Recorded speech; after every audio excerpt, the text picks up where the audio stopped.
vamos lá, queridos, retornar aqui ao nosso ponto onde nós paramos, que é o sermão textual, né? O que é o sermão textual? E a gente vai tentar explicar um por um aí de uma forma um pouco mais resumida. O sermão textual é aquele em que toda a argumentação está amarrada no texto principal, que será dividido em tópicos. Tópicos, então, são esses pontos, né? No sermão textual, as ideias são retiradas de um texto escolhido pelo pregador.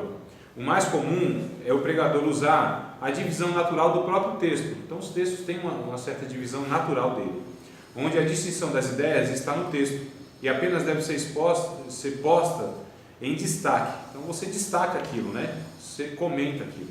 Esse tipo de divisão permite ao pregador usar as próprias palavras do texto. Exemplo, 1 Coríntios capítulo 13 e versículo de número 13, apresenta 3 divisões naturais, cujo tema tirado do texto fica a critério do pregador.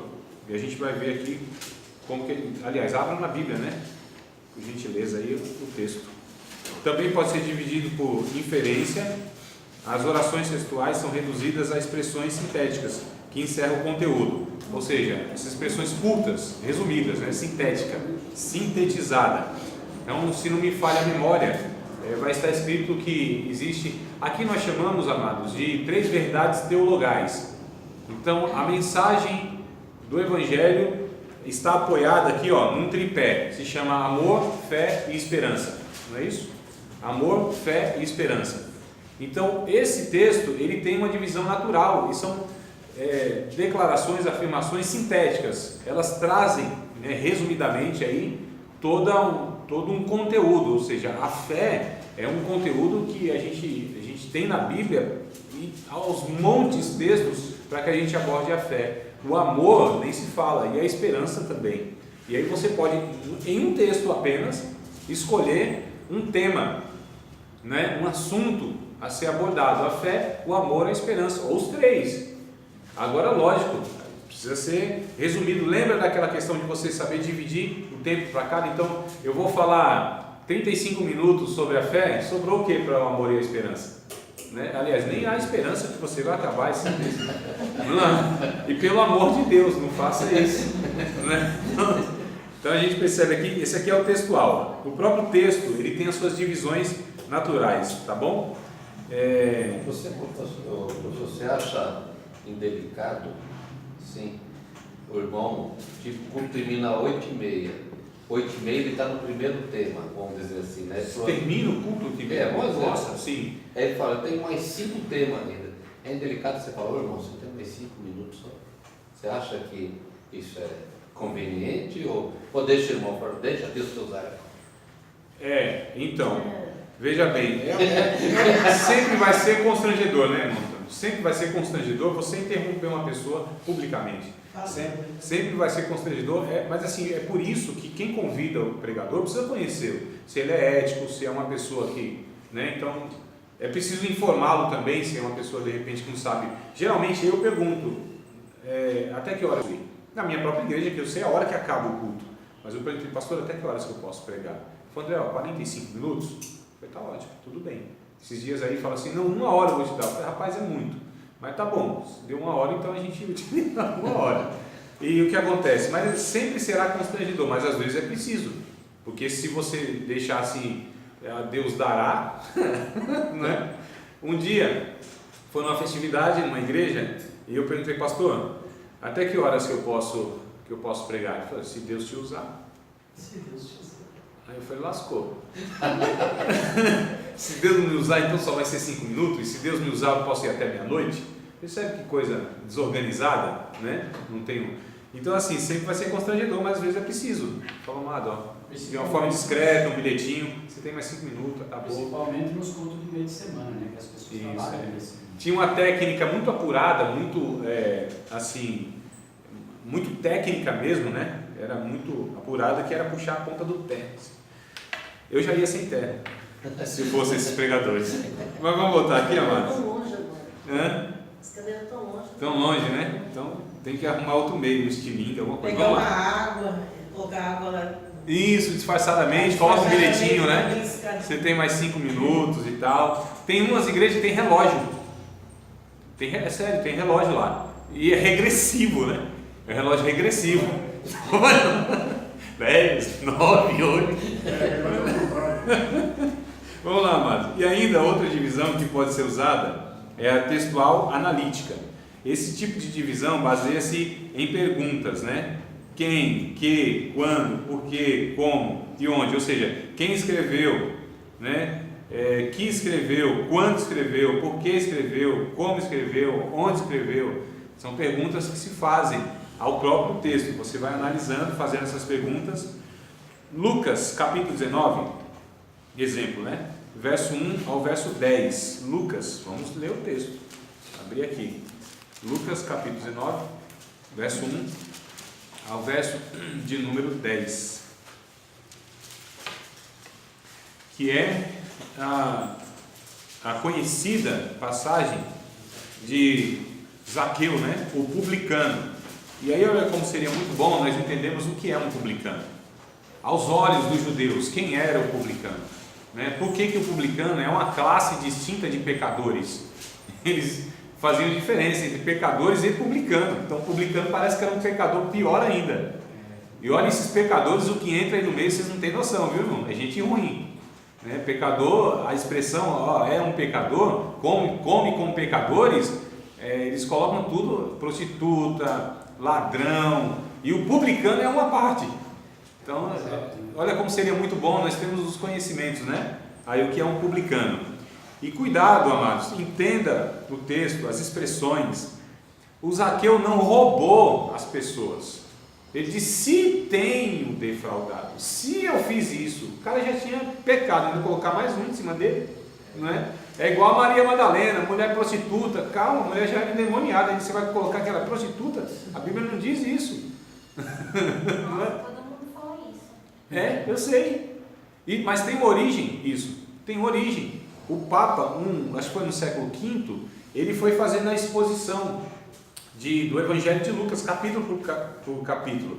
No capítulo 7, né, de Lucas, há aquela passagem onde uma mulher prostituta, porque o termo pecadora naquela ocasião referia-se literalmente a prostituta, então aquela mulher que unge os pés de Jesus era prostituta, que não é a mesma pessoa do capítulo 11 de João, que o ato é semelhante, é muito parecido. Unge os pés de Jesus, enxuga com os cabelos, é a mesma ocasião, mas são fatos distintos, pessoas distintas. O ato é muito parecido, não é? Esse do capítulo 7 é no final do segundo ano do ministério de Jesus, o outro já é no final do terceiro ano, ou durante o terceiro ano do ministério de Jesus. Então olha só como é necessário nós conhecermos. E aí o capítulo 7, então mostra essa pecadora, essa prostituta, tendo esse ato de adoração, e no capítulo 8 já aparece Salomé, Maria Madalena, inclusive. Então esse Papa, né, que estava expondo, ele já deduziu, essa mulher era Maria Madalena. E isso, século V, até hoje se arrasta a informação. Olha como foi repassando. Está vendo? Imagina 1500 anos repassando informação que não é verdadeira. Sem WhatsApp. Então, em Facebook. Já pensou? Então vai longe, irmão. A língua é um negócio assim, impressionante, né? As palavras são levadas mesmo pelo vento, ninguém segura, não faz voltar atrás. Então tem 4 coisas que a gente não consegue fazer voltar atrás: o tempo perdido, a oportunidade perdida, o tempo passado e a flecha atirada. Isso é um provérbio chinês, inclusive. Então a palavra lançada é um negócio que, meu amado, é responsabilidade. Mas morrer de pedir perdão e não tem como. Perdão vem, mas fica... As consequências. Então, é por isso que a gente precisa, amado, ter o máximo de conhecimento possível e adequado. Inclusive para não falar coisa que não existe, né? Coitada da Maria Madalena, deve, inclusive, acredito eu que deve estar no céu, dizer assim: rapaz, você falou tanto de mim mal lá, não sei nem como você está aqui. Mas vamos lá, irmão. Então, Zaqueu era um publicano, ele disse que se tivesse defraudado e tal. Mas vamos lá.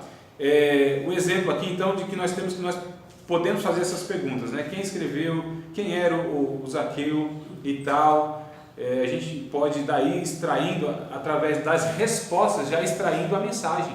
As respostas já são, né? Já podem ser a mensagem. Olha só, então exemplo aí, Lucas capítulo 19, verso 1 ao 10. Foi uma visita inesperada, foi uma visita transformadora, foi uma visita salvadora. Então aqui são 3 pontos que nós estamos pegando do próprio texto, fazendo essas perguntas, e daqui nós podemos então estar desenvolvendo, né? Olha, nós temos 3 pontos já para desenvolver, então tem muita coisa. Como tirar pontos do texto? Leia todo o texto, no mínimo, leia o texto. Eu acho que, já que você deu risada aí, eu acho que o Zaqueu apanhou quando trouxe Jesus, né? Não avisou nada da mulher que vinha. Se era casado, né? Ó, aí, tá vendo? Se era casado. Mas o cobrador de imposto sempre é casado. Aí eu não sei. Nossa, pode ser que eu não vi. Aí tu dizes, eu não sei. Mas olha só, então há muitas possibilidades de conjectura, inclusive, né? Então a gente precisa observar esse negócio. Procure a ideia principal do texto, a ideia principal, o que o texto quer comunicar, irmãos. É isso que em hermenêutica nós tentamos trabalhar. O que o texto quer comunicar, qual é a mensagem desse texto? Existe uma mensagem central. Podemos extrair dela, na questão textual, algumas outras lições? Até podemos. Se é parábola, muito mais ainda, é um só ensinamento, não existe 2 ensinamentos em uma única parábola. A parábola, Jesus quis dizer uma coisa só. As outras coisas é invenção humana, é viagem na maionese. Tá certo? É fertilidade da imaginação do homem. Jesus, quando ele conta a parábola, ele tinha uma finalidade, quis ensinar uma verdade. Ponto final. E a gente precisa descobrir então isso, né? Procure a ideia principal do texto. Observe o subtema, o contexto, a situação. Procure os principais verbos e seus complementos. Lembre-se, o verbo é a ação. É o que foi feito, é a ação, né? Procure sentidos expressos nas representações simbólicas, metáforas e figuras. Então no texto há símbolos, algo que representa. Por exemplo, o capítulo 15 de Evangelho de Jesus, segundo escreveu João. Ali é uma metáfora, não é? O que é uma metáfora? É algo que vai para além da forma. Então não tem como pegar aquele texto literal. Nós não somos galhos, irmãos, né? Jesus não é uma árvore, mas isso é uma forma metafórica. Então a gente precisa entender qual é o ensino de Jesus ali. O que Jesus quis passar com essa metáfora, né? Então a gente vai expondo isso, essa verdade. Então o que é fruto? O que seria fruto? E aí a gente precisa descobrir o que é o fruto nessa passagem, inclusive na Bíblia. Será que são atos ou é resultado, na verdade, de uma natureza? Né? Porque muitas vezes a gente coloca fruto como feitos, como resultado, como realizações, como obras. Será que é isso mesmo? Ou será que o fruto aqui, quando a gente pega a metáfora, se encaixa melhor a questão de resultado da natureza? O que é o fruto da árvore, senão a produção do que ela é? Ou seja, uma videira não pode produzir, ou um espinheiro não pode produzir uvas, né? Então o que é o fruto? É o resultado da natureza. É mais a produção do caráter do que as realizações das mãos. Olha só, a gente precisa entender o texto para que a gente extraia aquilo que de fato Deus intencionou comunicar naquilo. Então tem figuras, tem metáforas, tem símbolos. A gente precisa distinguir esse negócio aí. Com base nos verbos e significados retirados, crie frases, divisões, né? É mais ou menos o que eu fiz aqui, ó.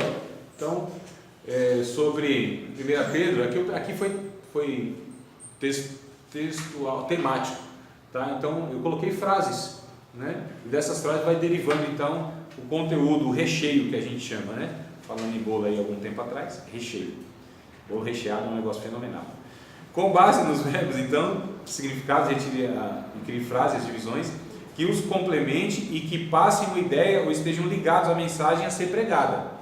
Então, tudo vai sendo convergido ou tudo deriva, né, daquela mensagem central. Tudo tem que contribuir para aquilo que você quer passar, todas as informações. Tá certo? Então, a gente se dispersa muito fácil numa mensagem, muitas vezes, né? O pregador, às vezes, se perde.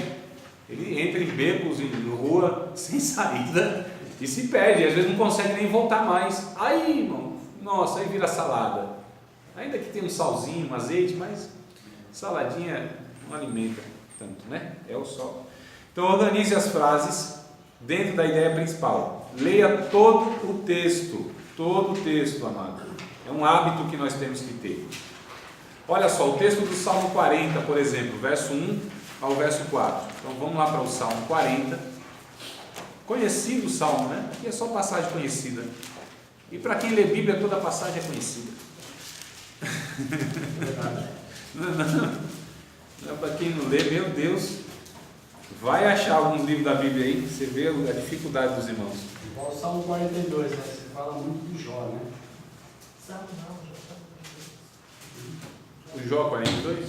É, o Salmo 42 você fala muito da vida de Jó, né? Não sei, Desgraça que aconteceu na vida dele. não lembro. É? Será? Eu estou confundindo? Eu acho que não, viu, meu Mário? Mas tudo bem.